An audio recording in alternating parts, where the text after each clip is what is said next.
Rusia është ajo që po përfiton më shumë nga konflikti në lindjet mesme. Dhoma e tregtisë gjermano-ruse tha se fitimet e Moskës arrin mbi 11 miliard dollar deri tani dhe mund të shumë fishohen. Rusia ka përfituar nga bllokimi i ngushticës së Hormuzit për të shitur naftën e saj në rrugë të tjera.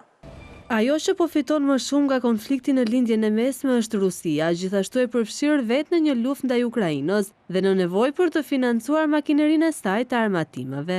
Dhoma e tregtisë gjermano-ruse tha të martën se Moska po fiton miliarda dollar të ardhura nga eksportet e mallrave të saj për shkak të bllokadës së ngushticës së Hormuzit. Fitimet e Rusisë nga eksportet e naftës, gazit dhe plerave arrin në më shumë se 11,54 miliard dollar në muaj. Rusia po përfiton nga çmimet më të larta globale të mallrave sepse përdor rrugë të tjera eksporti. Kjo situatë mund t'i sjellë Rusisë të ardhura të papritura me përmasa historike sipas dhomës tregtare.